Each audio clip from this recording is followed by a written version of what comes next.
মৃত্যু, মরণ সম্পর্কে আলোচনা করব। এরপরে কবর, তারপরে হাসর, বিচার, কিয়ামত, এই বিষয়গুলো আমরা পর্যায়ক্রমে নিয়ে আসবো। জান্নাত জাহান্নামের বিষয়গুলো পর্যায়ক্রমে। তো আজকে আমরা মৃত্যু দিয়ে শুরু করবো ইনশাআল্লাহ।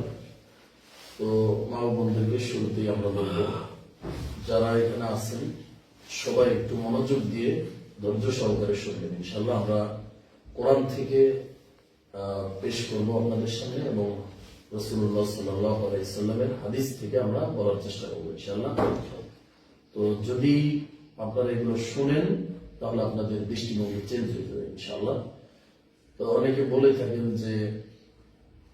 যে অনেক মা বোন কষ্ট পান যে এখানে মানে শুনলে নাকি আহলে হাদিস হয়ে যাবে বা কি হবে না হবে, এইসব বিষয়। আসলে আমরা শুরুতে যে ভুলটা করছি সেটা হচ্ছে ইসলাম মানি কোরআন এবং হাদিস।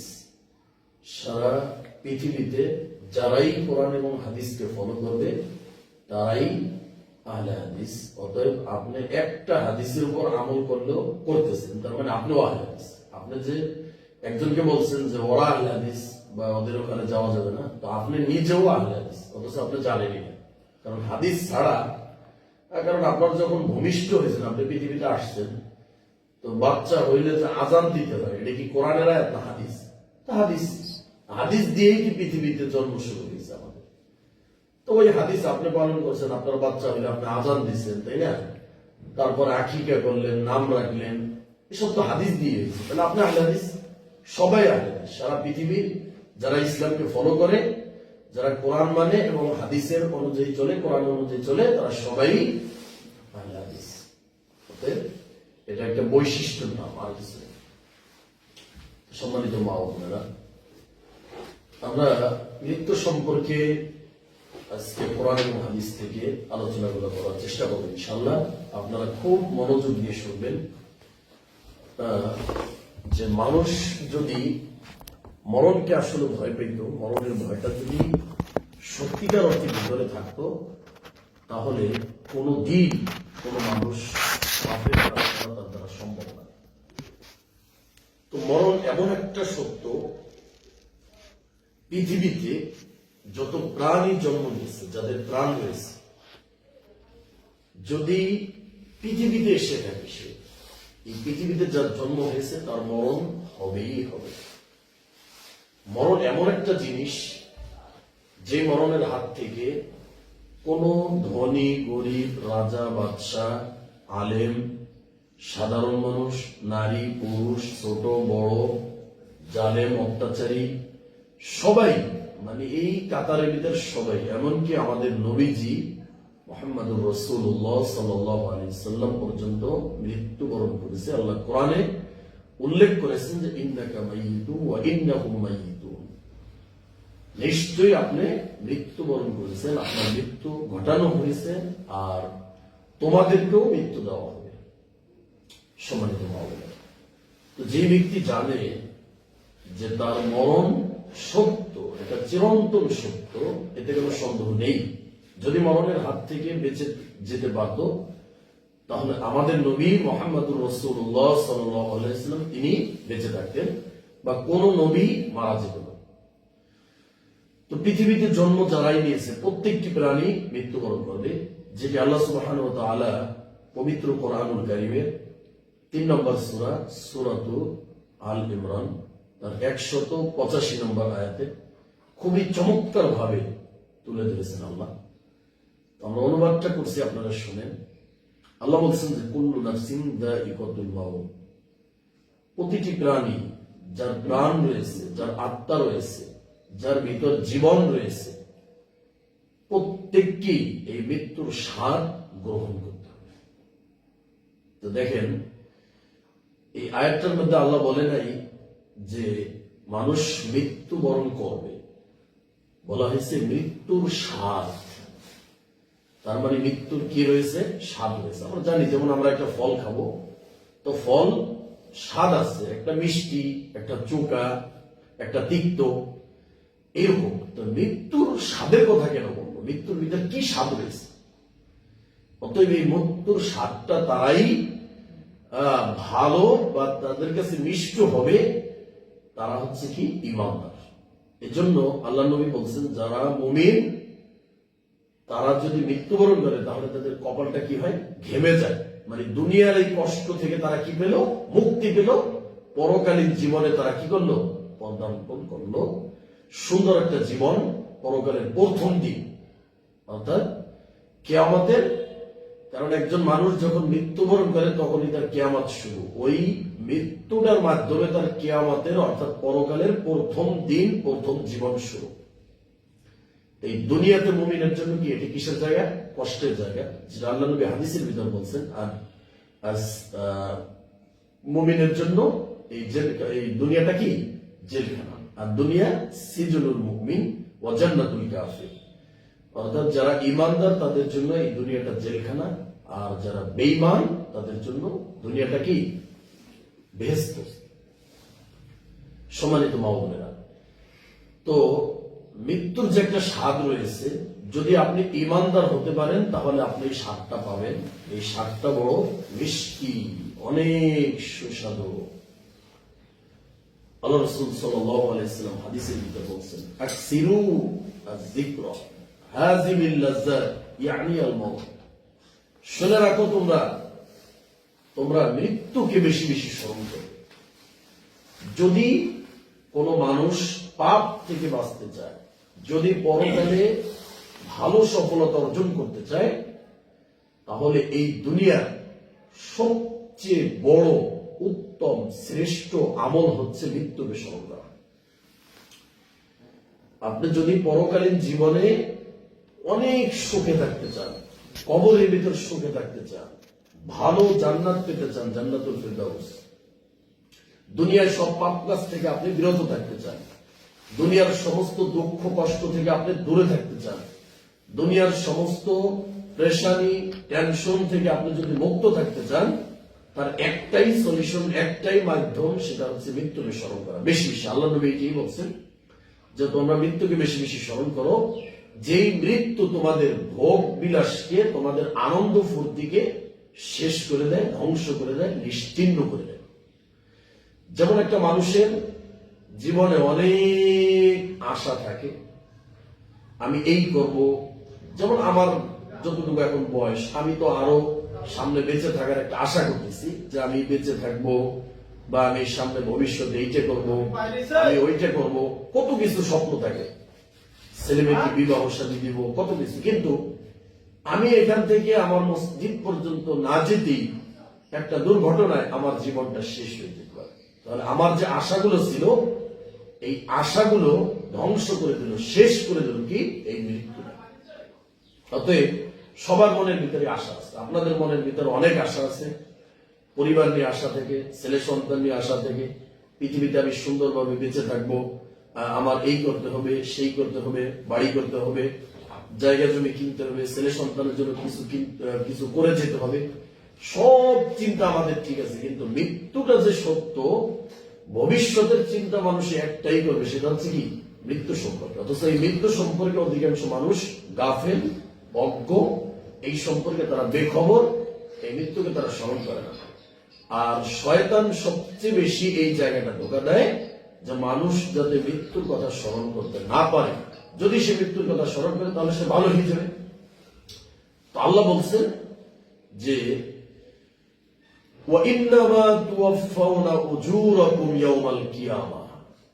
তোমরা দুনিয়াতে যেই আমল করো, অতএব একটা মানুষ দুইটি অপশন, একটি হচ্ছে হয়তো সে ভালোর ভিতর থাকবে, আর ভালোর ভিতর না থাকা মানে সে কি খারাপের ভিতর থাকবে, যে কোনো একটা হবে। অতএব আপনার ভালোটা জমতেছে আমল নামায় নাকি খারাপটা জমা হচ্ছে, এটা আপনার হিসাব আপনি নিজে দিতে পারবেন। এজন্য আল্লাহ বলছেন ওয়াইন্নামা তুওয়াফাউনা উজুরাকুম ইয়াওমাল কিয়ামা, কিয়ামতের দিন আল্লাহ রাব্বুল আলামিন আপনার দুনিয়ার এই যে ভালো কাজ অথবা খারাপ কাজের পরিপূর্ণ হিসাব, একেবারে পুঙ্খানুপুঙ্খানু হিসাব বুঝিয়ে দেবেন আল্লাহ। অতএব আমি ভালো কাজ করি না মন্দ কাজ করি, এর হিসাব অবশ্যই আমাকে দিতে হবে। অতএব প্রত্যেকটা কাজ করার আগে আমাকে চিন্তা করতে হবে এই কাজের ভিতর সওয়াব আছে কি। আমি বাহিরে দাঁড়াইলাম, একজন এসে একটা বদনাম বলতেছে, এই অমকের গীবত বলতেছি, আমি সুন্দরভাবে শুনছি। অথচ গীবত সম্পর্কে আমি জানি যে আল্লাহর কোরআন বলছে যে যদি কেউ গীবত করে তাহলে সে মরা ভাইয়ের গোশত খায়। তো মানুষের গোশত তো খাওয়াই যায় না, আবার সেটা হচ্ছে কি মৃত মানুষের গোশত, এটা আরো অসম্ভব। অতএব সম্মানিত মা বোনেরা, আমাদের মা চাচি যারা আছেন তাদের ভিতর এই গীবতের চর্চাটা সবচেয়ে বেশি। এটা শুধু আপনাদের এলাকায় যেটা না, সারা বাংলাদেশ, সব অঞ্চলেই কম বেশি গীবতের চর্চাটা অনেক বেশি, অনেক। এক জায়গায় যদি বসে তাহলে আপনার কি অনেক গীবত শুরু হয়ে যায়।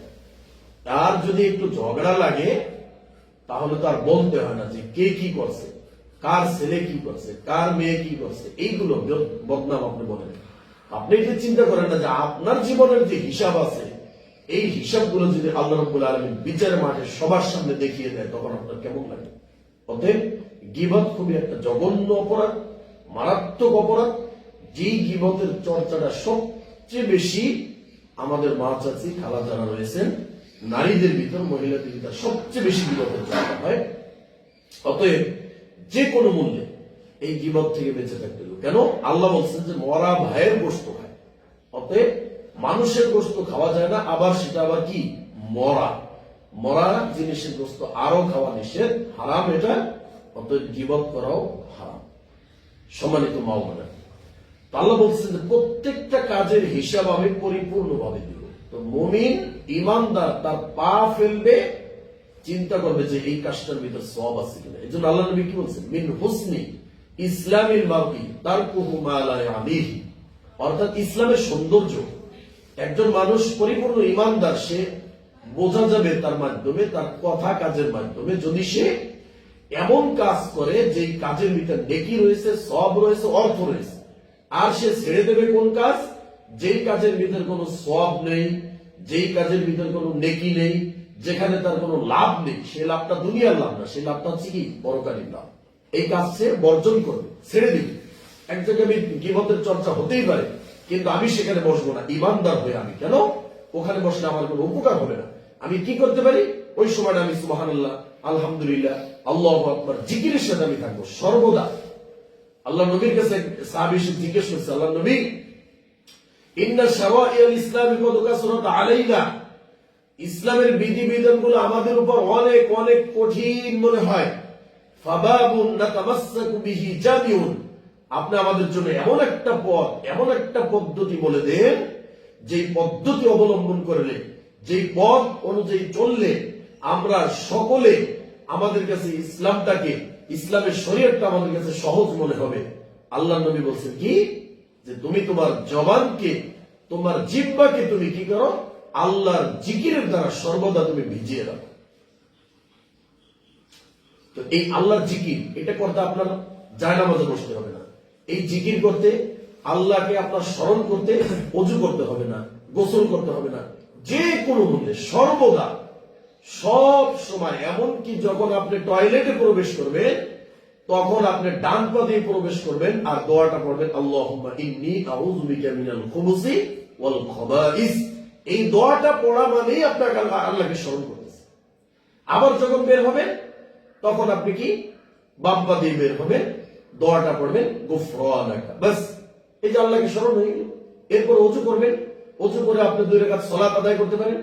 আল্লাহ নবী মুহাম্মদ সাল্লাল্লাহু আলাইহি ওয়াসাল্লাম একদিন বের হয়েছে, বের হয়ে বেলাল রাদিয়াল্লাহু তাআলা আনহুকে জিজ্ঞেস করেছেন, বেলাল তুমি এমন কি আমল করো ইসলামের ভিতর, যেই আমলের মাধ্যমে তুমি জান্নাতে আমার সামনে তুমি চলে গেছো? বেলালকে আল্লাহ নবী জিজ্ঞেস করছেন, বেলাল রাদিয়াল্লাহু তাআলা আনহুকে। আমাদের নবী মুহাম্মদ সাল্লাল্লাহু আলাইহি ওয়াসাল্লাম বলতেছেন, বেলাল আমি গত রাতে স্বপ্ন দেখলাম যে তোমার জুতার আওয়াজ আমার সামনে, তুমি আমার সামনে চলে গেছো, এমন কি আমল করো তুমি? বলছে যে নবী আমি এমন তেমন কোনো আমল করি না, আমি শুধু এই কাজটা করি, যখনই আমি অপবিত্র হই তখনই আমি পবিত্রতা অর্জন করি, এবং ওই পবিত্রতা অর্জন করার পরে আমি 2 রাকাত সালাত আদায় করি। সুবহানাল্লাহ। অতএব এটা একটা আমল, সর্বদা পবিত্র অবস্থায় থাকা, এটা একটা আমল। যেই আমলের মাধ্যমে বেলাল রাদিয়াল্লাহু তাআলা আনহু, আল্লাহর নবী বলতেছেন, বেলাল তোমার জুতার ঝনঝনি আওয়াজ আমার সামনে শুনতে পেয়েছি, সেই আমলটা কি তুমি বলো। বেলাল বলছিল যে আমি অজু অবস্থায় থাকি, পবিত্র অবস্থায় থাকি, যখনই অপবিত্র হই তখনই পবিত্রতা অর্জন করি, এবং আমি ওই পবিত্রতা দিয়ে 2 রাকাত সালাত আদায় করি। অতএব এটা একটা আমল, এটা জেনে রাখেন। যখনই আপনি অপবিত্র হবেন, পবিত্রতা অর্জন করে 2 রাকাত সালাত আদায় করবেন। এই আমলের মাধ্যমে বেলাল রাদিয়াল্লাহু তাআলা আনহু যদি জান্নাতে আল্লাহ নবীর সামনে থাকতে পারে, তাহলে সেই হাদিস এখনো আছে, সেই আমল কিয়ামত পর্যন্ত থাকবে। যেই ব্যক্তি এই আমল করবে, যেই মা বোন এই আমল করবে, বেলাল যদি আল্লাহ নবীর সামনে জান্নাতে থাকতে পারে, ওই আমল করে ওই হাদিস অনুযায়ী চলে, আপনিও বেলালের মতো জান্নাতে আল্লাহ নবীর সামনে থাকতে পারবেন ইনশাআল্লাহ। হাদিসটা প্রমাণ। অতএব সবাই আমরা এটা চেষ্টা করব, এই আমলটা যারা বয়স্ক মা বোন যারা রয়েছেন, আমার দাদি কাকি যারা রয়েছেন, তাদেরকে বলবো, বিশেষ করে আপনাদের এখন কিন্তু একেবারে কবরে যাওয়া বয়স, সর্বদা অন্তত দিনের ভিতর 5 বার থেকে 10 বার, যতবার পারেন, মানে মরণটাকে যেন আপনি সর্বদা স্মরণে রাখেন। মরণের স্মরণ আপনার পুরো গিরায় গিরায় উঠতে বসতে খাইতে শুইতে দিনরাত 24 ঘন্টা মরণকে আপনি স্মরণ করবেন। এতে কি হবে, এই মরণের স্মরণটা যেন আপনার একটা জিকিরে পরিণত হয়ে যায়। এর মাধ্যমে আপনার চোখের পানি গড়িয়ে পড়বে, আপনার গোনাগুলা ওই পানির মাধ্যমে, ওই পানি দিয়ে আপনার গোনাগুলা মুছে যাবে। আল্লাহ রাব্বুল আলামিন আপনাকে তাওবা করার সুযোগ দেবে, কোরআন পড়ার সুযোগ দেবে, জিকির করার সুযোগ দেবে। যখনই এই মরণের ভয়তে আপনার চোখের পানি বের হবে, তখন আপনার দ্বারা অন্যায় হবে না। অতএব যাদের বয়স একটু বেশি, তারা এই আমলটা করার চেষ্টা করবেন। আর যদি একান্ত ওযু করতে সমস্যা হয়, তাহলে আপনি অন্তত এই বেলাল রাদিয়াল্লাহু তাআলা আনহুর এই হাদিসটা স্মরণ করে আপনি তায়াম্মুম করে হলেও পবিত্র অবস্থায় থাকবেন, এবং যখনই আপনি পবিত্রতা অর্জন করবেন তখনই 2 রাকাত সালাত আদায় করবেন, যেটাকে আমরা বলি তাহিয়াতুল উযু, উযুর 2 রাকাত সালাত। এটা আপনারা পড়বেন, এই আমলটা করবেন। সম্মানিত মা বোনেরা, অতএব বলছিলাম যে আল্লাহ রাব্বুল আলামিন এই দুনিয়ার মানুষের প্রত্যেকটা আমল, এখানে আল্লাহ কোরআনের জায়গাটা বলছে, সুম্মা ওয়াফিকুম সুম্মা ওয়া ইন্নামা তুওয়াফাউনা উজুরাকুম ইয়াওমাল কিয়ামা। তোমাদের আমল, দুনিয়ার যত আমল রয়েছে সব আমল আমি পরিপূর্ণভাবে তোমাদের হিসাব বুঝিয়ে দেব কিয়ামতের মাঠে। আর মানুষের মরণটাই হচ্ছে কিয়ামতের দিন, দিন শুরু হওয়ার প্রথম দিন। যখন আপনি মৃত্যুবরণ করবেন, তার মানে আপনি ওই পরকালীন জীবনটা আপনার প্রথম দিন শুরু হয়ে যাবে। সম্মানিত মা বোনেরা, আল্লাহ রাব্বুল আলামিন এই আয়াতের শেষে বলছেন, ফামান যুহজিহা আনিন নারি ওয়া উদখিলাল জান্নাতা ফাকাদ ফাজ। আল্লাহ বলছেন, শুনে রাখো দুনিয়ার মানুষ, ওই বিচারের মাঠে যদি তোমাকে জাহান্নামের আগুন থেকে রক্ষা করে, জাহান্নামের আগুন থেকে দূরে সরিয়ে নিয়ে যদি জাহান্নামের আগুন থেকে তোমাকে বাঁচানো হয়, ওয়া উদখিলাল জান্নাতা, আর জান্নাতে প্রবেশ করানো হয়, ফাকাদ ফাজ, এটাই হচ্ছে তোমার সফলতা, এটাই হচ্ছে তোমার মহা সফলতার দিন, যেই দিন তুমি জাহান্নামের আগুন থেকে বেঁচে জান্নাতে প্রবেশ করবে। অতএব আপনার আমাকে এটা চিন্তা হয় যে আমরা যেভাবে চলি বা আমাদের যে আমল, এটার মাধ্যমে বিচারের মাঠে আমরা জাহান্নামের আগুন থেকে বেঁচে জান্নাতে যেতে পারবো, এইরকম আমল আপনার আমল নামে জমা হয়েছে কিনা, এটা মাঝে মাঝে একটু চিন্তা করবেন, নিজেকে নিয়ে ফিকির করেন, নিজেকে নিয়ে আত্মসমালোচনা, যেটাকে বলে আত্মসমালোচনা, অন্যের সমালোচনা নয়, অন্য কি করে, অন্যের ঘরে কি অবস্থা, এটা নয়। নিজের আত্মসমালোচনা যদি করতে পারেন, তাহলে আপনার জীবনে অবশ্যই পরিবর্তন আসবে। নিজেকে নিয়ে চিন্তা করুন। আপনি চিন্তা করবেন এই আয়াতটি নিয়ে, যে এই যে আয়াতটা বলল যে বিচারের মাঠে সফল ব্যক্তি হচ্ছে সে, যেই ব্যক্তিকে জাহান্নামের আগুন থেকে বাঁচিয়ে নিয়ে জান্নাতে ঢুকিয়ে দেওয়া হবে। আমি কি সেই দলের অন্তর্ভুক্ত হতে পারবো? এই সূরা আল ইমরানের 185 নম্বর আয়াতের ভিতরে আমি পড়বো, আমার কি এমন আমল জমা হয়েছে? আমি কি ঠিক মতো 5 ওয়াক্ত নামাজ পড়তে পারি? নামাজের পরে আমি সুন্দর মতো জিকির আজকার গুলো করতে পারি? আমি কি ঠিক মতো রমজানের সিয়াম পালন করতে পারি? আমি কি স্বামীর সেবা করতে পারি? আমি কি আল্লাহর হক পরিপূর্ণভাবে, আল্লাহর যেটা হক রয়েছে, আল্লাহকে আমি দিতে পারি কিনা, নাকি আল্লাহর হক কিছু অংশ আল্লাহকে দেই এবং কিছু অংশ আমি দুনিয়ার মানুষকে দিচ্ছি? কোন পীর অলি যেগুলো আছে, যেগুলো বলছিলাম শুরুতে আলোচনা, যেগুলো তো কখনোই যাওয়া যাবে না, কোন দরবারে যাওয়া যাবে না, কোন অলির কোন পীরের দরবারে যাওয়া যাবে না, এটা সম্পূর্ণ নিষেধ, এটা হারাম, এটা কাবিরে গুনাহ। এখানে গেলে আপনি কোনো দিনও আল্লাহকে চিনতে পারবেন না, আল্লাহকে পাবেন না, পরকাল চিনবেন না, জান্নাত চিনবেন না, আপনাকে মৃত্যু থেকে দূরে রাখবে এবং আপনার মৃত্যুটা হবে অপবিত্র, কাফের, বেঈমান, মুশরিকদের মতো, অমুসলিমদের মতো আপনার মৃত্যুটা হবে। অতএব কোনোভাবেই ওই লাইনে যাওয়া যাবে না। দিনটা 24 ঘন্টা আল্লাহ আপনার সামনেই আছে, আল্লাহ আপনার কাছেই আছে, যেটা আপনি কল্পনাও করতে পারবেন না। সম্মানিত মা বোনেরা, তো এটা চিন্তা করতে হবে সূরা আল ইমরানের 185 নম্বর আয়াতের অন্তর্ভুক্ত আমরা কিনা। আমার আমল দিয়ে আমি কি মৃত্যুর হাত থেকে বাঁচতে পারবো কিনা, আমি কি কবরে শান্তি পাবো কিনা, আমি কি জান্নাতে যেতে পারবো কিনা, আমি কি জাহান্নামের আগুন থেকে বাঁচতে পারবো কিনা। যদি আপনি বোঝেন যে না, আপনার যে আমল জমা হয়েছে এই আমলের মাধ্যমে আপনি মৃত্যুর হাত থেকে বাঁচতে পারবেন, তাহলে আমাদের কোনো কথা নেই। আপনি এই আমলের মাধ্যমে পরকালে সফলতা পেয়ে যাবেন, জান্নাতে যেতে পারবেন, তাহলে আর আমাদের কোনো কথা নেই। তাহলে আপনি যেমনি মন চান তেমনি চলেন। আর যদি বোঝেন যে না, আমার এখনো সেই পরিমাণ আমল জমা হয় নাই, অতএব আমাকে আরো আমল জমা করে জাহান্নামের আগুন থেকে যাতে আমি বাঁচতে পারি, জান্নাতে যাতে আল্লাহ আমাকে ঢুকিয়ে দেয়, সেই আমল আমাকে করতে হবে। অতএব আপনার আমলকে বাড়াইতে হবে। আর এই আমলকে বাড়ানোর জন্য সবচেয়ে উপকারী পদ্ধতি হচ্ছে মৃত্যুর কথা যত পরিমাণ স্মরণ করবেন, সারা দিন 24 ঘন্টা মৃত্যুকে যে পরিমাণ স্মরণ করবেন, আপনার আমল বাড়বে, আপনার চেহারা পরিবর্তন হবে, আপনার আমলের ভিতর পরিবর্তন আসবে, জীবনের ভিতর পরিবর্তন আসবে, মনের ভিতর শান্তি চলে আসবে। যেটা আল্লাহ কোরআনে বলছেন, আলা বিযিকরিল্লাহি তাতমাইন্নুল কুলুব, আল্লাহর জিকিরের মাধ্যমে, আল্লাহর স্মরণের মাধ্যমে। আর জিকির মানে আমরা একটা জিনিস বুঝে গেছি, জিকির মানে কি, লা ইলাহা ইল্লাল্লাহ, লা ইলাহা ইল্লাল্লাহ মানে জিকির মানে এইটা। জিকির মানে আপনার মাথা ঝুলিয়ে, মাথা নাচিয়ে, শরীর দুলিয়ে এভাবে জিকির করতে হবে। এই জিনিসটা আমাদের ভুল। জিকির মানে সর্বদা আল্লাহকে স্মরণ করা। আপনি এক গ্লাস পানি খাবেন, পানি খাওয়ার শুরুতে আল্লাহকে স্মরণ করতে হবে, এটাই জিকির। বিসমিল্লাহ বলে আপনাকে খেতে হবে, ডান হাতে খেতে হবে, বসে খেতে হবে, আপনার শ্বাসটা বাহিরে ফেলতে হবে, 3 শ্বাসে খেতে হবে। শুরুতে বিসমিল্লাহ, শেষে আলহামদুলিল্লাহ। এই যে পানি খাওয়ার ভিতর কত আদব রয়েছে, এগুলাই আল্লাহকে স্মরণ। আল্লাহকে স্মরণ মানে মাথা ঝুলিয়ে ঝুলিয়ে জিকির করা, লা ইলাহা ইল্লাল্লাহ, এটা জিকির, এটাকে আল্লাহকে স্মরণ বলে।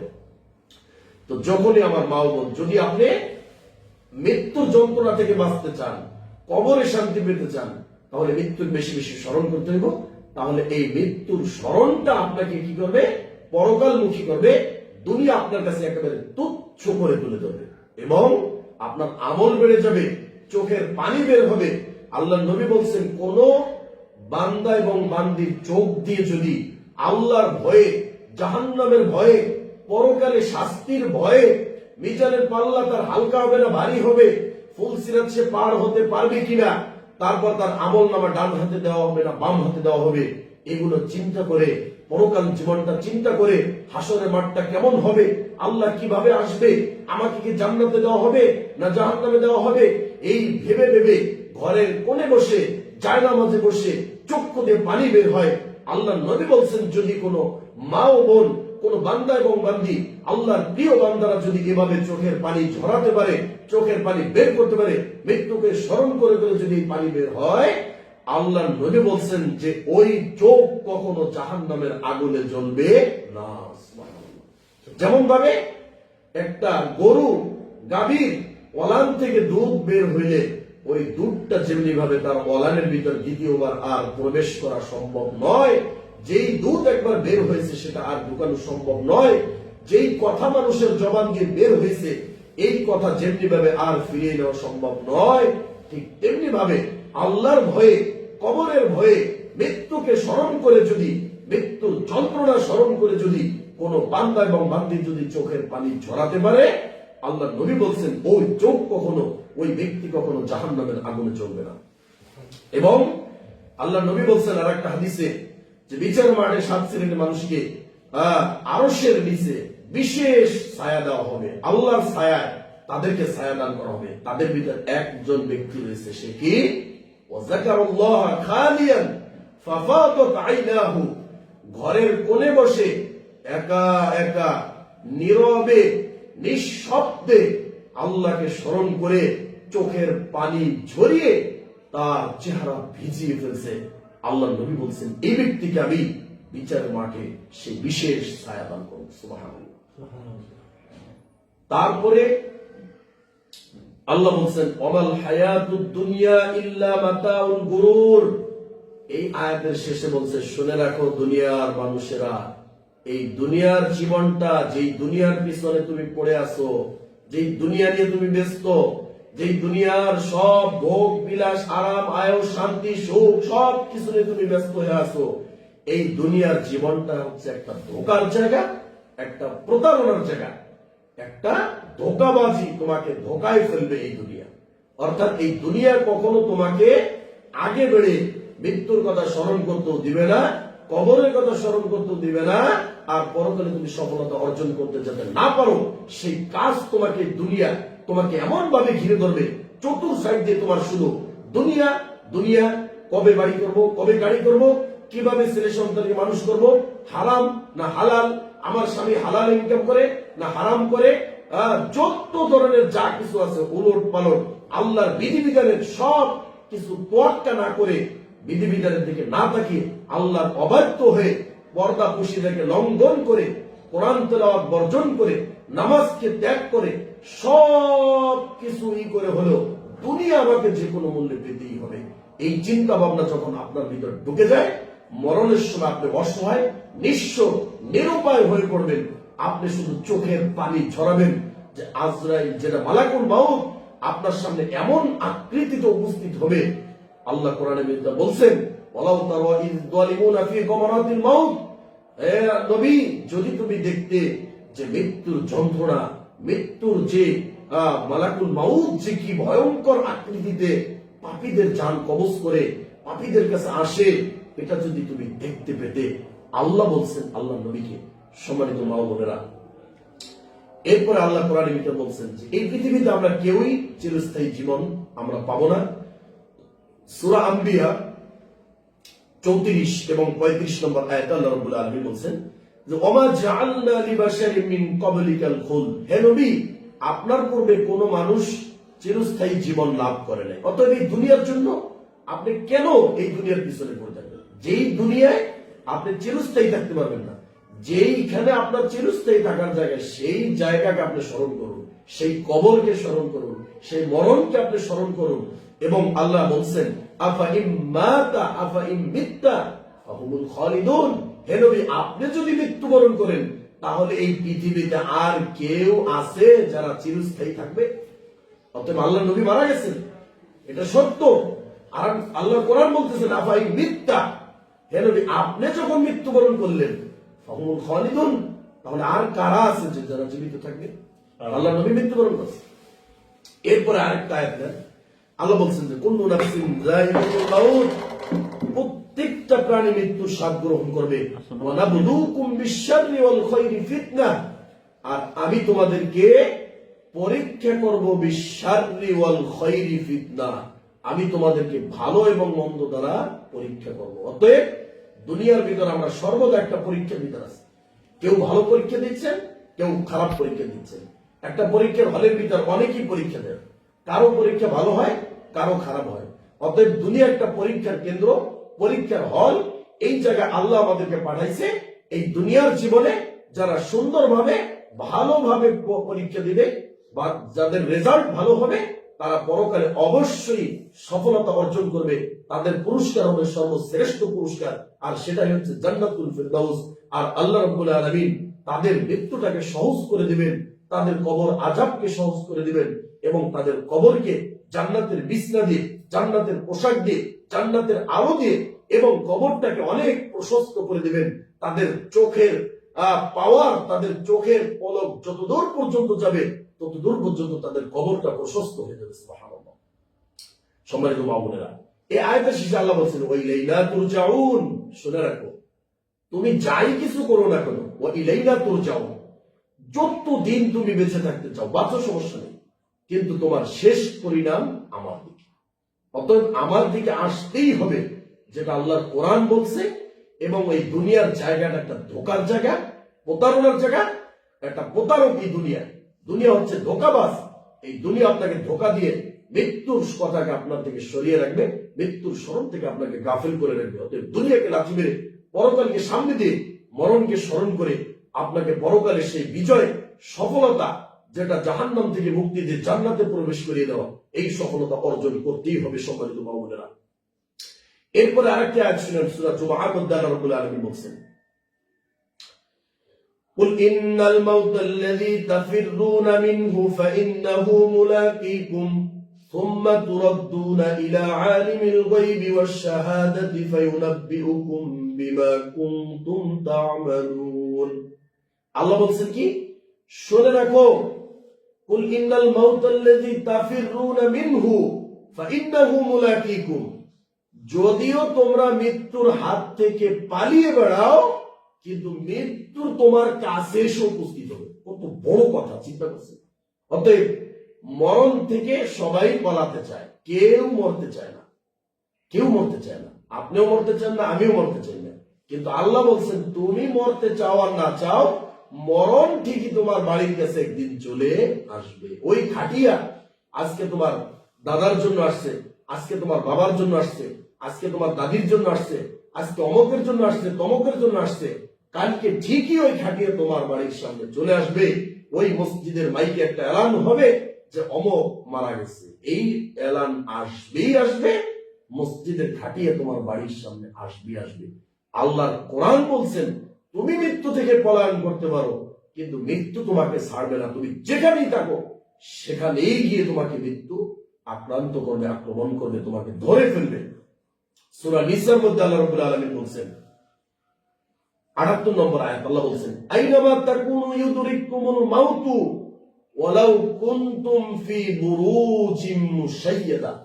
আল্লাহ বলছেন শুনে রাখো, মৃত্যুর ভয়তে, মৃত্যুর যন্ত্রণা থেকে পলায়ন করার জন্য তোমরা যেখানেই থাকো না কোনো, আইনামা তাকুনু ইউদরিকুমুল মাউত, মৃত্যু তোমাদের কাছে গিয়ে উপস্থিত হবে। ওয়ালাউ কুনতুম ফি বুরুজিম মুশাইয়াদা, এমনকি যদি তুমি বিশাল বড় সুড়ঙ্গ বানাও, পাহাড়ের ওই সুড়ঙ্গর চিপার ভিতর যদি তুমি ঢুকে যাও, বিল্ডিং এর ভিতর গিয়ে থাকো, 10 তলা বিল্ডিং এ যে ওঠে বসে থাকো, যেখানে তো আর মালাকুল মাউত আসতে পারবে না, বা আরো যদি তুমি মাটির নিচে গর্ত করে যদি তুমি সেখানে বাড়ি তৈরি করো যে এখানে তো মালাকুল মাউত আসতে পারবে না, বা তুমি যেই ধরনের যেখানেই তুমি পলায়ন করো, আল্লাহর কোরআন বলতেছেন মৃত্যু তোমার কাছে গিয়ে উপস্থিত হবেই হবে। সম্মানিত মা বোনেরা, এত আয়াত থাকতে এরপরে সূরা কফের একটা আয়াত নেন, আল্লাহ বলছেন যে ওয়াজাআত সাকরাতুল মাউত বিল হক, মৃত্যুর যন্ত্রণা, আল্লাহ বলছেন যে মৃত্যুর যন্ত্রণা আসবেই। ওয়াজাআত সাকরাতুল মাউত বিল হক, মৃত্যুর যন্ত্রণা আসবেই, এটা সত্য। যালিকা মা কুনতা মিনহু তাহিদ, এই মৃত্যুর যন্ত্রণা থেকে, মৃত্যুর হাত থেকে কেউ পলায়ন করে বাঁচতে পারবে না। যালিকা মা কুনতা মিনহু তাহিদ, কেউ পলায়ন করে বাঁচতে পারবে না। আল্লাহ নবী মুহাম্মদুর রাসূলুল্লাহ সাল্লাল্লাহু আলাইহি সাল্লাম যখন মৃত্যু শয্যায় শায়িত, তখন তার এত কষ্ট হচ্ছিল, সেই সময় তিনি একটা কথা বলছিলেন, বারবার তিনি ওই পেলার ভিতর তিনি রুমালটা দিচ্ছেন, ভিজাচ্ছেন, ঘাম বের হচ্ছে, কপালটা মুছতেছেন।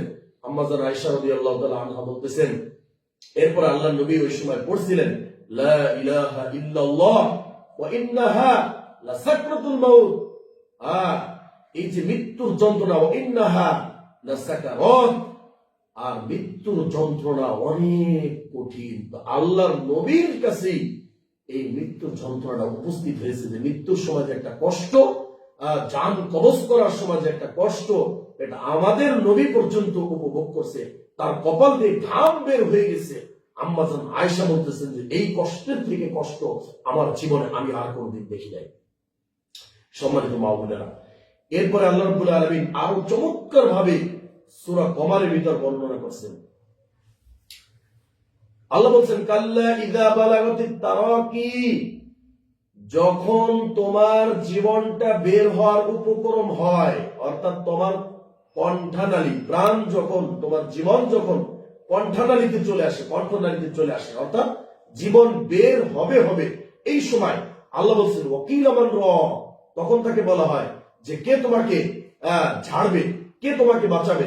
কে তোমাকে এই মৃত্যুর হাত থেকে রক্ষা করবে?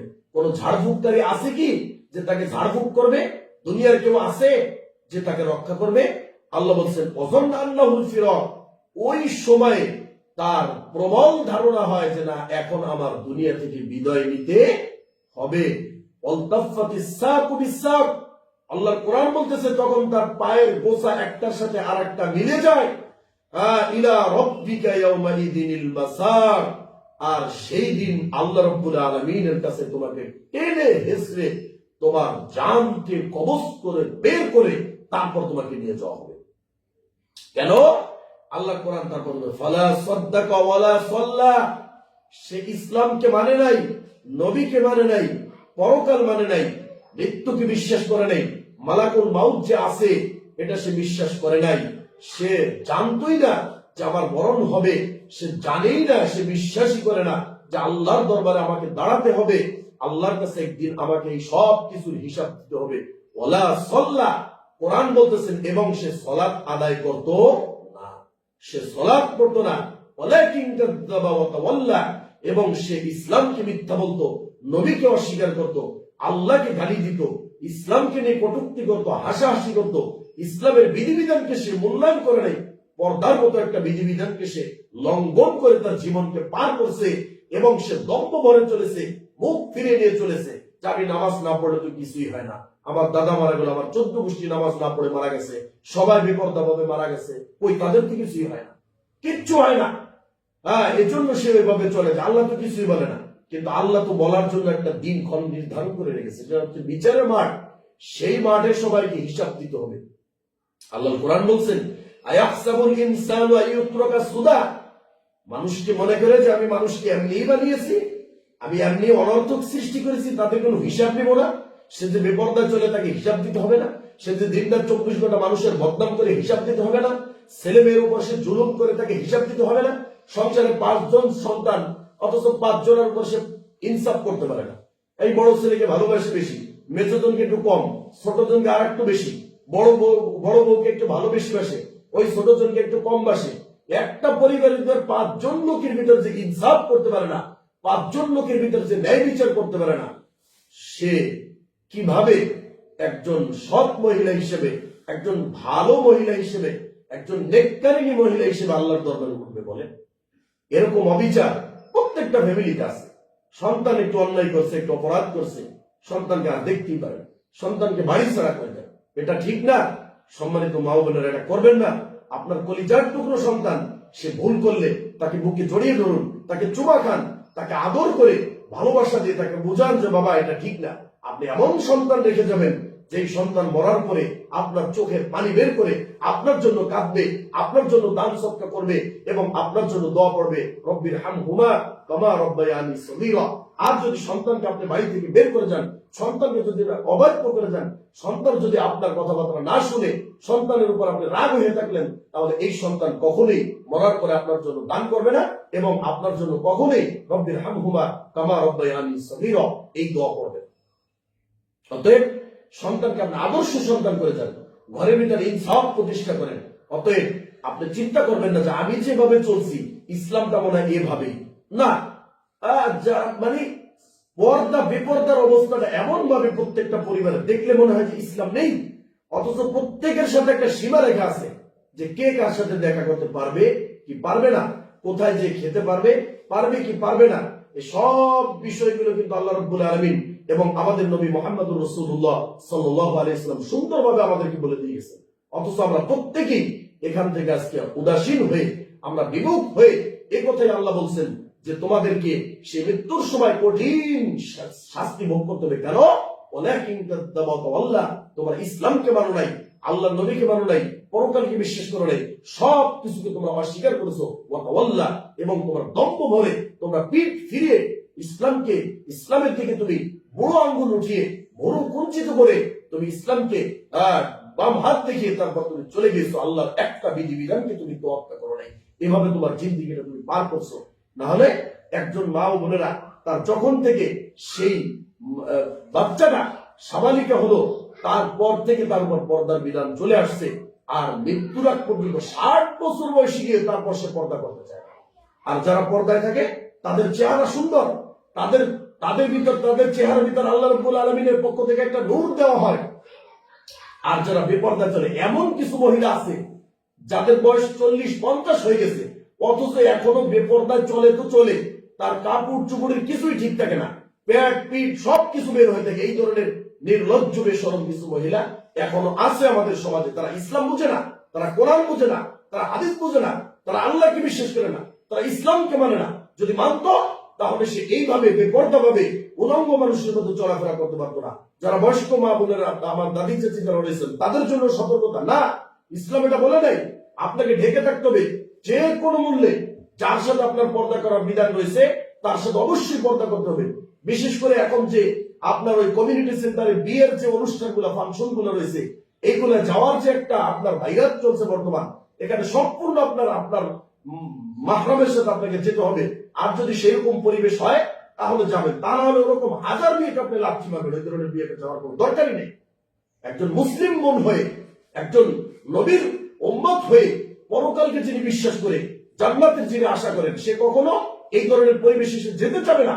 আপনি যদি আজকে মরণকে স্মরণ করতেন যে না, আজকে যদি আমাকে মালাকুল মাউত ওই পরিবেশটার মধ্যে আমাকে মৃত্যু দেয়, যেখানে আমি বেপর্দা ভাবে সবার সামনে আমি ওই অনুষ্ঠানে উপস্থিত হয়ে সবাইকে আমাকে গায়ের মাহরাম যারা রয়েছে তারা আমার দিকে তাকিয়ে রয়েছে, সবাই আমার দিকে তাকিয়ে দেখছে, এই অবস্থায় যদি আপনাকে মালাকুল মাউত জীবনটা কবজ করে নেয়, আপনার জীবনকে বের করে নিয়ে যায়, তাহলে আপনি আল্লাহর কাছে কি জবাব দিবেন? চিন্তা করেন এটা। আপনার মন মতো ইসলাম, মন মতো চলবে না। যে সমস্ত মা বোনেরা এইভাবে চলাফেরা করেন, উলট পালট চলাফেরা, যারা বৃদ্ধ হয়ে গেছেন তাদেরকে বলছে সতর্কতা। আপনার নখ পর্যন্ত কেউ দেখতে পারবে না। এটা আপনার গায়রত, এটা আপনার আত্মমর্যাদা, এটা আপনার ইসলাম, এটা আপনার আমল। কিন্তু আপনি এগুলো ভুলে আপনার মন মতো চলছেন। কাপড় মাথায় দেন তো দেন না, আবার দেয়।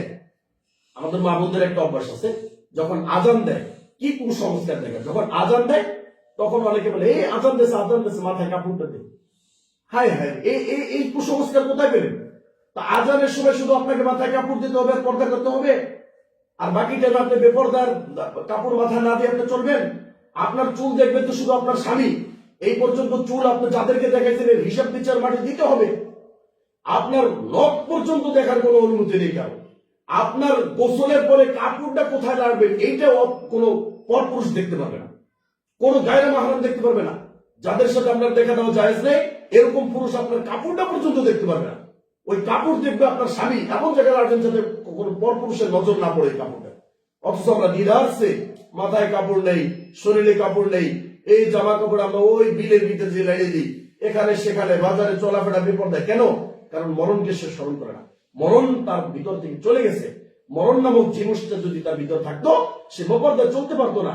ওই অবস্থায় যদি তার কাছে মালাকুল মাউত চলে আসে আর জীবনটা বের করে, আল্লাহ যেহেতু বলছে যে কোরআন সত্য, কোরআন মিথ্যা নয়, আল্লাহর কথা সত্য, ওমান আসদাকু মিনাল্লাহি কিলা, আল্লাহ বলছেন আমার থেকে সত্যবাদী পৃথিবীতে কে আছে? আমি যেহেতু বলছি যে কুল্লু নাফসিন যায়কাতুল মাউত, প্রত্যেকটা প্রাণীকে মৃত্যু স্বাদ গ্রহণ করতে হবে। অর্থাৎ দিন রাত 24 ঘন্টা আপনাকে আমাকে প্রস্তুত থাকতে হবে কোন সময় মারা যাব, কোন অবস্থায় মারা যাব, কোথায় মারা যাব, এটা একমাত্র আল্লাহ জানেন। এই খবর মানুষকে দেওয়া হয় নাই। যদি দেওয়া হতো তাহলে মানুষ সারা জীবন পাপ করে ওই দিনটার অপেক্ষায় যে অমুক দিন অমুক তারিখে অমুক সময় আমি মারা যাব, তার আগ পর্যন্ত সে অন্যায় লিপ্ত থাকতো, জীবনে কোনোদিন ভালো কাজ করতো না। ওই সময়ের আগে সে তওবা করে আল্লাহর কাছে ফিরে আসতো, আর সারা জিন্দেগিতে সে খারাপ কাজে লিপ্ত থাকতো। এজন্য আল্লাহ বলছেন তোমার মরণ কোন সময় হবে, কোন অবস্থায় হবে, কোন টাইমে হবে, কোথায় হবে, কিভাবে হবে, এর খবর তুমি জানো না, আমি কাউকে জানাইনি।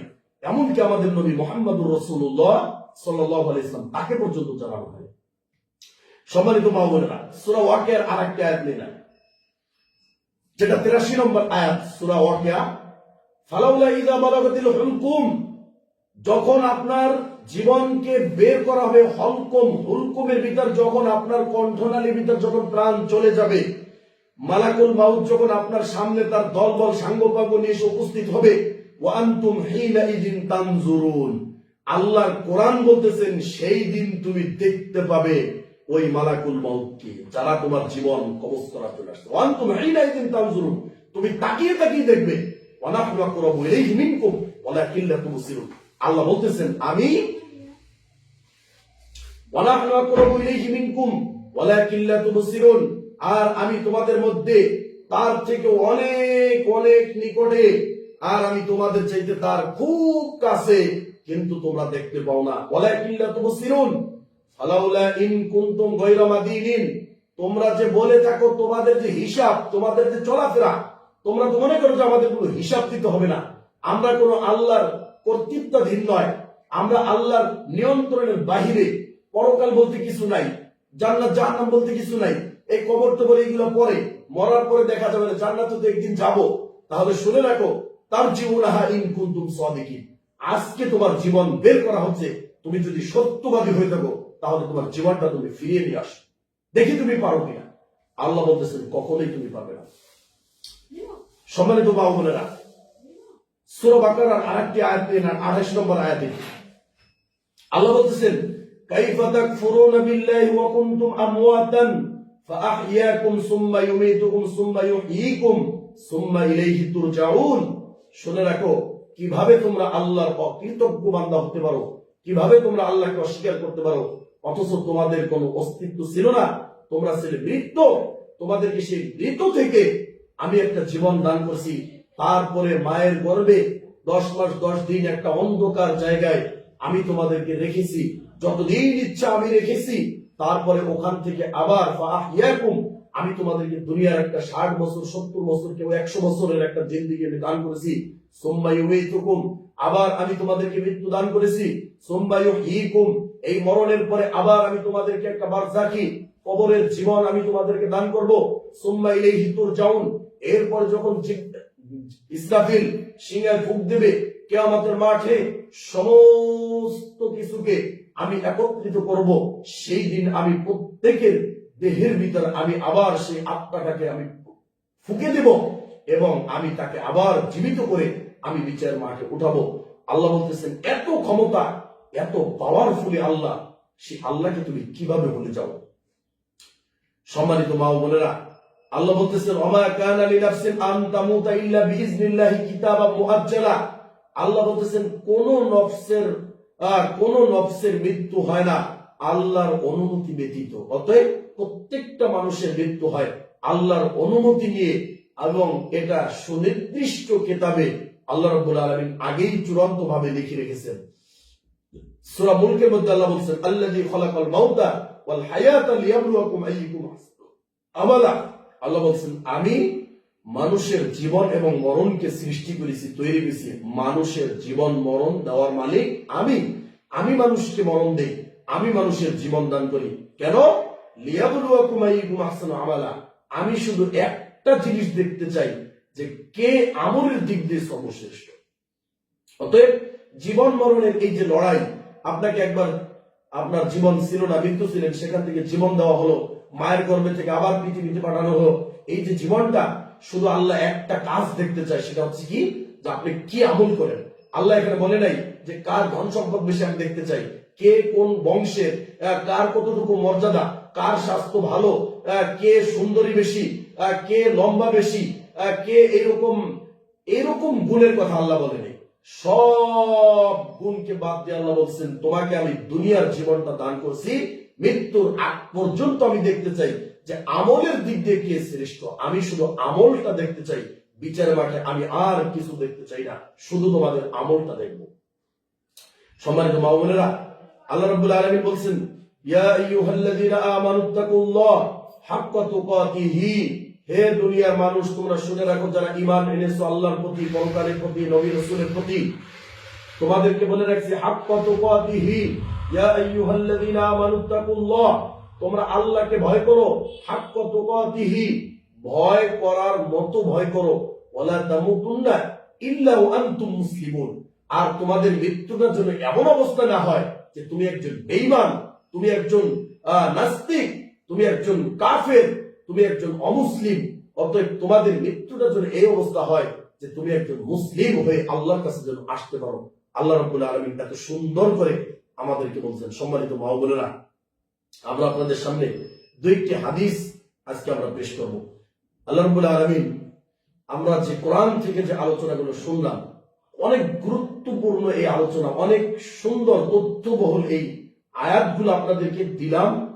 শুধু এতটুকু প্রমাণ করার জন্য যে না, মৃত্যু নামক একটা জিনিস যে আছে, যাদের জীবন আছে, পৃথিবীতে যারা জন্ম নিয়েছে, এই মৃত্যুটা সত্য। সবাইকে পৃথিবী ছেড়ে একদিন যেতে হবে।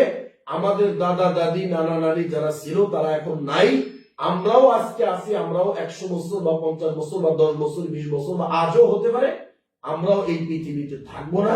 পৃথিবী থাকবে, আমরা থাকবো না। পৃথিবী ছিল, থাকবে, শুধু আমরা থাকবো না। এই পৃথিবীতে মানুষ শুধু একটা সময়কে কেন্দ্র করে আসে, সময়ের পরিবর্তনে মানুষ চলে যায়।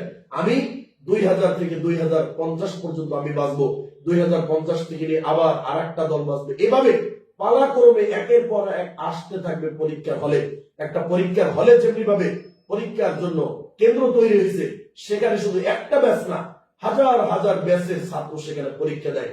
এই একদল পরীক্ষা দিচ্ছে, আবার আরেক দল দিবে, আবার আরেক দল দিবে, এইভাবে দিতে দিতে কিন্তু হল কিন্তু এটা থাকবে সারা জীবন। ওই হল কিন্তু ওটা ভেঙে ফেলা হবে না। অতএব পৃথিবী থাকবে, কিন্তু থাকবো না শুধু আমি। আল্লাহ বলছেন তুমি পৃথিবী থেকে কি নিয়ে আসছো, তোমার সে আমলটা শুধু আমরা দেখবো। একটা হাদিস শুনেন, আল্লাহ রাসূল সাল্লাল্লাহু আলাইহি সাল্লামের জামাই এবং চাচাতো ভাই আলী রাদিয়াল্লাহু তাআলা আনহু, তিনি বলতেছেন ইরতাহালাতিদ দুনিয়া মুদবিরা, দুনিয়া তোমার থেকে পিছনে চলে যাচ্ছে, ওয়ারতাহালাতিল আখিরাতু মুকবিলা, আর পরকালটা তোমার সামনে চলে আসছে। আর আমরা মনে করি কি যে না, আমার দুনিয়া, আমার এখনো সামনে অনেক সময়, আমি মাত্র আমার এতটুকু বয়স, আমি আর অনেকদিন বাঁচবো, এটি করবো, তা না। দুনিয়া কিন্তু আপনার থেকে বিদায় নিচ্ছে, পিছনে যাচ্ছে, আর পরকালটা আপনার সামনে আসছে। যেমনি ভাবে আমরা যখন বিভিন্ন মার্কেটে যাই, লিফট আছে, সিঁড়ি লিফট আর কি যেটাকে বলি, তো ওইটা যখন আমরা উঠি তো মনে হয় যে আমি জায়গায় দাঁড়িয়ে গেছি, কিন্তু আসলে কিন্তু আপনাকে ওইটা টাইনে টাইনে টাইনে টাইনে আস্তে আস্তে উপরে উঠেইতেছে, আর আপনার নিচ দিয়ে পিছনে যাচ্ছে। তো ঠিক তেমনি ভাবে দুনিয়াটা আপনার কাছ থেকে বিদায় নিয়ে চলে যাচ্ছে আস্তে আস্তে আস্তে আস্তে, আর আপনি ওই লিফটের উপর দাঁড়িয়ে গেছেন, সিঁড়ি লিফটের উপর, আস্তে আস্তে আপনাকে টেনে টেনে পরকালের কাছে নেওয়া হচ্ছে। তো পরকাল আস্তে আস্তে আপনার কাছে আসছে, আর দুনিয়াটা আপনার পিছন দিয়ে আপনার হাত ছাড়া হচ্ছে আস্তে আস্তে। এটা আলী বিন আবি তালেব রাদিয়াল্লাহু তাআলা আনহু তিনি বলতেছেন। এরপরে বলতেছেন যে ওয়ালিকুল্লি ওয়াহিদাতিন মিনহুমা বানুন, আর এই দুনিয়া এবং পরকাল এর প্রত্যেকেরই কিছু না কিছু সন্তান রয়েছে। ওয়াকুনু ফাকুনু মিন আবনাইল আখিরাহ, অতএব তোমরা আখিরাতের সন্তান হয়ে যাও। ওয়ালা তাকুনু মিন আবনাই দুনিয়া, দুনিয়ার সন্তান হয়ে নাও। এরপর বলছেন সে চমৎকার কথা, যেটা আপনাকে আমি বলবো আজকে, সেটা হচ্ছে ফাইনাল ইয়াউম আমালুন, আজকের এই দিনটা, অর্থাৎ এই যে দুনিয়াতে আপনার 60 বছরের জীবনটা পেয়েছেন, আল্লাহর নবী বলতেছেন ফাইনাল ইয়াউম আমালুন, আজকের দিনটা হচ্ছে আপনার আমলের দিন। যত পারেন আপনি দিনটা 24 ঘন্টা আমল করতে পারবেন। ওয়ালা হিসাবুন, আজকে কোনো হিসাব নেওয়া হবে না, স্পষ্ট ভাবে বলা হচ্ছে। তো এই আল্লাহ কোরআনেও বললো যে আমি মানুষের জীবন এবং মরণ দিয়েছি শুধুমাত্র আমি দেখতে চাই কে আমলের দিক দিয়ে শ্রেষ্ঠ, কে নেক আমল করেছে, কে রাতে উঠে 2 রাকাত তাহাজ্জুদের নামাজ পড়ে, যেটা আল্লাহর নবী অন্য হাদিসে বলছেন যে মানুষ যখন ঘুমিয়ে থাকবে তখন যদি 2 রাকাত সালাত তুমি রাতের তাহাজ্জুদ পড়ে চোখের পানি ছেড়ে দিতে পারো, তুমি নিরাপদে, কোনো হিসাব নেওয়া হবে না, বিনা হিসাবে তোমাকে আমি জান্নাতে ঢুকিয়ে দেবো। সুবহানাল্লাহ। অতএব কে রাতের সালাত পড়েছে, কে সকালে, প্রতিদিন আমি বলছি এখানে যারা আসছেন, এটা আমার অনুরোধ, আপনাদের পায়ে আমি হাত রাখলাম, আপনাদেরকে অনুরোধের শেষ পর্যায়ে একেবারে আমার কড়া অনুরোধ থাকবে আপনাদের কাছে, আপনার আমার দাদি চাচি কাকি যাই হয়, অনুরোধ প্রত্যেকটা মা বোন এখানে যারা আসছেন সবাই সকালবেলা একটা আলিফ শব্দ হইল আপনি পড়বেন। এখন বলবেন যে যারা নামাজ পড়ে না, তারা, যারা নামাজ পড়ে না তাদেরকে আর কি বলবো, যে একজন মুসলিম হিসাবে যে সে কিভাবে পরিচয় দেবে যে সে নামাজ পড়ে না, এটা তো সে বলতে পারে না একজন মুসলিম। অতএব একজন মুমিন ইমানদার পরিচয় হবে কি, সে আপনার ওই ফজরের আগে উঠে 2 রাকাত নামাজ পড়ে আল্লাহর কাছে কাঁদবে, কান্নাকাটি করবে, এটাই প্রকৃতি ইমানদার। আর আল্লাহ এই সময় নিচের আসমানে এসে আল্লাহ ডাকে যে আমার কাছে কে কোন বিপদের জন্য আমার কাছে আশ্রয় চাও, চাও তুমি বিপদে আছো আমি বিপদ দূর করবো, তুমি গুনাহ করছো আমি তোমাকে ক্ষমা করবো, তোমার অমুক কিছুর প্রয়োজন আমি তোমাকে দান করবো, আমার কাছে চাও, তুমি একেবারে নিচের আসমানে চলে আস। অতএব ইমানদারের পরিচয় হবে শেষ রাতে যে কোনো মূল্যে। যাদের বয়স হয়েছে তারা একটু চেষ্টা করবেন, আপনাদের ঘুমটা কিন্তু একটু কম বয়স্ক মানুষের, যে ফজরের আগে একটু উঠে যদি আপনি উঁচু না করতে পারেন তায়াম্মুম করে আল্লাহর কাছে 2 রাকাত নামাজ পড়ে একটু সুবহানাল্লাহ, আলহামদুলিল্লাহ, ওয়ালা ইলাহা ইল্লাল্লাহ, আল্লাহু আকবার, আপনি এইগুলো পড়েন, লা হাওলা ওয়ালা কুওয়াতা ইল্লা বিল্লাহ, আস্তাগফিরুল্লাহ ওয়া আতুবু ইলাইহি, আস্তাগফিরুল্লাহ ওয়া আতুবু ইলাইহি, লা হাওলা ওয়ালা কুওয়াতা ইল্লা বিল্লাহ, এগুলো বেশি বেশি পড়েন। আস্তাগফিরুল্লাহ, সুবহানাল্লাহ, আলহামদুলিল্লাহ, সুবহানাল্লাহি ওয়া বিহামদিহি, সুবহানাল্লাহিল আযীম, এভাবে আপনি জিকির করেন আল্লাহর কাছে। আপনি আবার আপনি সুবহানাল্লাহ, আলহামদুলিল্লাহ, আল্লাহু আকবার এগুলো পড়েন। লা ইলাহা ইল্লাল্লাহ ওয়াহদাহু লা শারীকা লাহু লাহুল মুলকু ওয়া লাহুল হামদু ওয়া হুয়া আলা কুল্লি শাইইন কাদির, এগুলো পড়েন। সূরা নাস পড়েন, ফালাক পড়েন, ইখলাস পড়েন, সূরা ফাতিহা পড়েন। এভাবে পড়ে তারপর আপনি আল্লাহর কাছে দোয়া করবেন। দোয়ার জন্য যখন আপনি হাত উঠাবেন আল্লাহর কাছে শুরুতে দোয়া করেন, রব্বির হাম রব্বানা আতিনা ফিদ দুনিয়া হাসানা ওয়া ফিল আখিরাতি হাসানাতাও ওয়া কিনা আযাবান নার, রব্বির হামহুমা কামা রাব্বায়ানি সগীরা। এভাবে আপনি কোরআনের আয়াতগুলো আগে পড়েন, তারপরে আপনি দুরূদটা পড়েন, আল্লাহুম্মা সাল্লি আলা মুহাম্মাদ, এই দুরূদটা পড়েন। এরপরে যদি আপনি ইসমে আজম যদি জানা থাকে, ইসমে আজম পড়লে আল্লাহ নবী বলছেন ইসমে আজম পড়ে যে যা চাবে আমি তাকে তাই দেব। ইসমে আজমটা যদি আপনি বড়টা না পারেন, লা ইলাহা ইল্লা আনতা সুবহানাকা ইন্নী কুনতু মিনাজ জালিমিন, এটা ওটা ইসমে আজম। এবং আল্লাহু লা ইলাহা ইল্লা হুয়াল হাইয়ুল কাইয়্যুম, যেটা সূরা আল ইমরানের 3 নম্বর সূরার শুরু আয়াতটা, আল্লাহু লা ইলাহা ইল্লা হুয়াল হাইয়ুল কাইয়্যুম, যেটা আমরা আয়াতুল কুরসিতেও পড়ে থাকি। এতটুকু শুধু, এটাও একটা ইসমে আজম। ইসমে আজম কয়েকটা আছে, আল্লাহু লা ইলাহা ইল্লা হুয়াল হাইয়ুল কাইয়্যুম, এতটুকু বাস। আরেকটা আছে, ওয়া ইলাহুকুম ইলাহু ওয়াহিদ লা ইলাহা ইল্লা হুয়ার রহমানুর রহিম, ওয়া ইলাহুকুম ইলাহু ওয়াহিদ লা ইলাহা ইল্লা হুয়ার রহমানুর রহিম। আগে শুরুতে রব্বির হামহুমা রব্বানা আতিনা এটা পড়লেন, দুরূদ পড়লেন, ইসমে আজম পড়লেন। এরপর আল্লাহর কিছু গুণবাচক নাম, আল্লাহ কি? রহমান, রহিম, আল মালিকুল কুদ্দুসুস সালামুল মুমিনুল মুহাইমিনুল আজিজুল জব্বারুল মুতাকাব্বির। যারা সূরা হাশরের শেষের টুকু মনে আছে আর কি, শেষের 3 আয়াত, এখান থেকে আল্লাহর অনেক গুণবাচক নাম আছে, আপনি এগুলো পড়তে পারেন। এগুলো যদি বাংলা, যদি আপনি আরবি না পারেন, বাংলায় আল্লাহ আপনি গফফার, আপনি ক্ষমাশীল, আপনি দয়ালু, আপনি মেহেরবান, আপনি ক্ষমতাবান, আপনি সবকিছু দেখেন, সবকিছু শুনেন, সব ক্ষমতা আপনার হাতে, বিচার দিবসের মালিক আপনি, সব ক্ষমতা আপনার হাতে, আপনি জীবন দান করেন, মৃত্যু দান করেন, আপনি রিজিক দেন। এভাবে আল্লাহকে আল্লাহর কিছু গুণবাচক নাম বলে এরপরে আপনার দোয়াটা শুরু করবেন। আপনার এই দোয়া কবুল হবেই হবে, হতেই হবে। কিন্তু আমরা দোয়া করি, আমাদের দোয়া কবুল হয় না। আর দোয়ার তো পদ্ধতি আপনি জানেন না, তার দোয়া কবুল হবে কেন? এই যে পদ্ধতিটা শিখাইলাম, এটা আপনি মনে রাখবেন এবং সর্বদা আমরা জিকিরের সাথে থাকবো ইনশাআল্লাহ।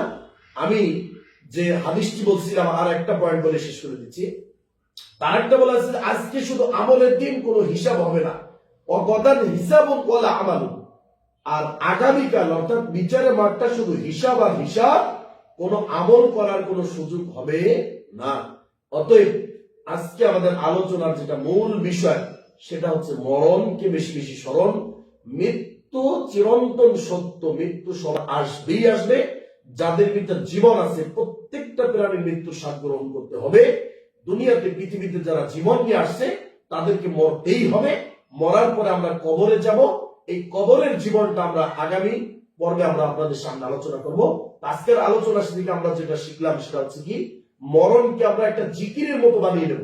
যে কোনো মূল্যে আমরা মরণকে স্মরণ করব। এক। দ্বিতীয় নম্বর হচ্ছে, আমি বলছিলাম যখনই অপবিত্র হব তখনই আমি অজু করে পবিত্রতা অর্জন করে, তায়াম্মুম দিয়ে হোক বা এমনি অজু হোক, অজু করার পরে 2 রাকাত সালাত যদি পড়তে পারেন। বেলাল রাদিয়াল্লাহু তাআলা আনহু আল্লাহর নবীর সামনে জান্নাতে ছিলেন, আপনি আমিও জান্নাতে আল্লাহর নবীর সামনে থাকবো যদি এই আমল আমি ধরে রাখতে পারি। অজু অবস্থায় থাকা এটা একটা আমল। তাহিয়াতুল উযু, উযুর 2 রাকাত নামাজ, এটাও একটা আমল। এই আমলটা আমরা করার চেষ্টা করব। 3 নম্বরে বলছিলাম যে কোনো মূল্যে সর্বদা আমাদেরকে গীবত এবং ঝগড়া থেকে অবশ্যই দূরে থাকতে হবে। 4র্থ নম্বর বলছিলাম পরিবারের ভিতরে ইনসাফ কিভাবে বজায় রাখা যায়। ইনসাফ সবার জন্য সমান। আপনার 5 জন সন্তান, ছেলে মেয়ে সবাই একই মাপের, এক চোখে আপনাকে দেখতে হবে। পুত্রবধূ 3 জন আছে, 3 জনকে এক চোখে দেখতে হবে। একজনকে এক চোখে, আরেকজনকে আরেক চোখে, এই বেইন হিসেবে আপনি করতে পারবেন না। যদি করেন তাহলে বুঝতে হবে আপনার ভিতরে ঈমানের ঘাটতি রয়েছে। তারপরে আমরা আরেকটি বিষয় বলছিলাম যে পর্দা আমরা যেভাবে খোলামেলা ভাবে চলি, আসলে এভাবে চলাটা ঠিক না। যে কোনো মূল্যে আপনার এই সবকিছুকে ঢেকে ঢুকে সুন্দরভাবে একটা জীবন আপনি পরিচালনা করবেন, আল্লাহ আপনার চেহারার ভিতরে নূর ঢেলে দেবে ইনশাআল্লাহ। এবং আরেকটা আমরা বললাম, সেটা হচ্ছে যে কোনো মূল্যে ফজরের পরে কোরআনটা পড়বেন। আল্লাহ কোরআনের বরকতে আপনার ঘরে, সংসারে, সব জায়গায় আয় উন্নতি, বরকত ভরপুর করে দেবে। সূরা ওয়াকিয়াটা পড়বেন, সূরা আর রহমান পড়বেন, সূরা ইয়াসিন পড়বেন। এই সূরাগুলো একটু পড়েন না। সূরা বাকারাটা ঘরের ভিতর তেলাওয়াত করেন, ঘর থেকে শয়তান বের হয়ে যাবে। কোনো জাদু বিদ্যা করে কোনো কাজ হবে না। সূরা বাকারা তেলাওয়াত করেন, সূরা আলে ইমরান তেলাওয়াত করেন, সূরা মুলক তাবারাকাল্লাহ যে এটা পড়েন, রাত্রে যদি পড়তে পারেন এই সূরা, আপনাকে এই সূরা সুপারিশ করবে এবং কবরের আযাব থেকে এই সূরা আপনাকে মুক্তি দান করবে। সুবহানাল্লাহ। এই সূরা পড়বেন। এরপর আমানা রাসূলু, এই যে আপনার সূরা বাকারার শেষে যেটা আমানা রাসূলু বিমা উনজিলা ইলাইহি, এটা মাগরিবের পরে পড়বেন, আবার আপনার ফজরের পরে পড়বেন, আয়াতুল কুরসি প্রতি নামাজের পরে পড়বেন। এইভাবে আমলে জিন্দেগি করেন এবং সর্বদা যেটা বলছিলাম যে জিকিরের সাথে আপনি থাকবেন সব সময়। এখানে যারা আছেন আমার বয়স্ক মা বোনেরা, সবাইকে বললাম যে আপনাকে মরণের কথা স্মরণ করে সর্বদা জিকিরের সাথে থাকবেন। এবং যেই বিষয়গুলো বললাম, এই বিষয়গুলো আপনার কাছে সহজ হবে যদি আপনি মরণকে স্মরণ করতে পারেন। আর আমরা মরণকে স্মরণ করলে দুনিয়ার সব কিছু আমার কাছে বিষাক্ত মনে হবে, তিক্ত মনে হবে, শুধু পরকালটা আমার কাছে মিষ্ট মনে হবে। কবর আমার কাছে ভালো লাগবে, আল্লাহ আমার কাছে ভালো লাগবে, নবী আমার কাছে ভালো লাগবে, কোরআন পড়তে ভালো লাগবে, দান করতে ভালো লাগবে, সৎকা করতে ভালো লাগবে, একজনের সাথে ভালো ব্যবহার করতে ভালো লাগবে, পরিবারের ভিতরে একটা শান্তি শৃঙ্খলা ফিরে আসবে, পরিবারটা ঠিক হবে, বাচ্চা কাচ্চা আদর্শ বাচ্চা হবে, আপনার সমাজ ঠিক হবে, পুরো জাতি ঠিক হয়ে যাবে। আপনার গর্ভে থেকে তখন ওই ইমাম বুখারীর মতো সন্তান জন্ম নেবে। মা ও বোন, আপনার এইরকম নিজেকে পরিবর্তন নিয়ে আসেন, নিজের জীবনটা পরিবর্তন করেন। সেটা কিসের মাধ্যমে? মরণকে স্মরণের মাধ্যমে। আল্লাহ রাব্বুল আলামিন আমাদের সবাইকে এই মরণকে স্মরণ করে, এবং আজকের যে আলোচনা করলাম এবং সর্বশেষ আপনাদেরকে দোয়ার যে পদ্ধতিটা শিক্ষা দিলাম, যে কোনো মূল্যে দোয়া করার সময় প্রত্যেকবার এই পদ্ধতি অবলম্বন করবেন। আল্লাহর কোরআনের আয়াত, নবীর প্রতি দুরূদ, সাইয়্যিদুল ইস্তিগফার আমরা 2-3টা বলছি। আল্লাহু লা ইলাহা ইল্লা হুয়াল হাইয়ুল কাইয়্যুম, লা ইলাহা ইল্লা আনতা সুবহানাকা ইন্নী কুনতু মিনাজ জালিমিন, ওয়া ইলাহুকুম ইলাহুন ওয়াহিদ, লা ইলাহা ইল্লা হুয়ার রহমানুর রহিম। এগুলো আপনি পড়বেন। এরপরে আল্লাহর কিছু গুণবাচক নাম পড়বেন। তারপরে আপনি কি করবেন? দোয়ার ভিতরে আপনার যা চাওয়া দরকার আপনি চাবেন, আল্লাহ এই দোয়া আপনার খালি হাতে ফিরিয়ে দেবেন, আল্লাহ এই দোয়া কবুল করবে। আজকের আলোচনা থেকে আমরা এই শিক্ষাগুলো নিয়ে আমাদের জীবনকে যেন পরিবর্তন করতে পারি। আগামী আলোচনা ইনশাআল্লাহ আমরা কবর এবং কবরের আযাব এই সম্পর্কে আমরা আলোচনা করব। আপনারা সবাই আবার আগামী আলোচনায় উপস্থিত হবেন যথাসময়ে ইনশাআল্লাহ। আল্লাহ আমাদের তৌফিক দান করুক। এই আলোচনা থেকে আমরা সবাই যেন উপদেশ গ্রহণ করে আমাদের জীবনকে পরিবর্তন করে, মরণকে আমরা বেশি বেশি স্মরণ করে, পরকালীন প্রস্তুতি গ্রহণ করে আল্লাহর কাছে আমরা যেন সুন্দরভাবে নেক আমল নিয়ে, সব আমল নিয়ে আমরা কবরের শান্তি লাভ করতে পারি, পরকালে আমরা যাতে জান্নাতে যেতে পারি, জাহান্নাম থেকে বাঁচতে পারি, ইসলামের উপর আমরা যেন অটল থাকতে পারি, আমরা যেন ঈমানের উপর অটল থাকতে পারি। আল্লাহ আমাদের কবুল করুক, তৌফিক দান করুক। আল্লাহ আজকে আমাদের আলোচনা যারা আসছে সবাইকে আপনি সুন্দর একটা জীবন দান করেন, সবার জীবনের ভুল ত্রুটি ক্ষমা করেন। যাদের মা বাপ, দাদা দাদি, নানা নানি, আত্মীয় স্বজন, পাড়া প্রতিবেশী কবরে আছে, অন্ধকার কবরে চলে গেছে, রব্বুল আলামিন তাদেরকে আপনি ক্ষমা করে আল্লাহ তাদেরকে আপনি জান্নাতুল ফিরদাউস দান করেন। এখানে অনেক বয়স্ক মানুষ আসছে যারা অসুস্থ, মাজার ব্যথা, কোমরে ব্যথা, ডায়াবেটিস, বিভিন্ন রোগে আক্রান্ত আছে, রব্বুল আলামিন সবাইকে আপনি সুস্থতা দান করেন, সবাইকে আপনি সুন্দরভাবে আমল করার তৌফিক দান করেন, পাঁচ ওয়াক্ত নামাজ পড়ার তৌফিক দান করেন, পর্দায় থাকার তৌফিক দান করেন। আল্লাহ আমাদের আলোচনাকে কবুল করেন, আমাদের সবাইকে আপনি মাফ করে দেন। আল্লাহুম্মা আমিন। সুবহানাকা আল্লাহুম্মা ওয়া বিহামদিকা আশহাদু আল্লা ইলাহা ইল্লা আনতা আস্তাগফিরুকা ওয়া আতুবু ইলাইক। আসসালামু আলাইকুম ওয়া রাহমাতুল্লাহি ওয়া বারাকাতুহু। সবাই আপনারা নামাজ পড়েন, আমরাও নামাজ পড়ি, সবাই নামাজ পড়বেন ইনশাআল্লাহ।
বিলনি হুজুর বাজে কত 46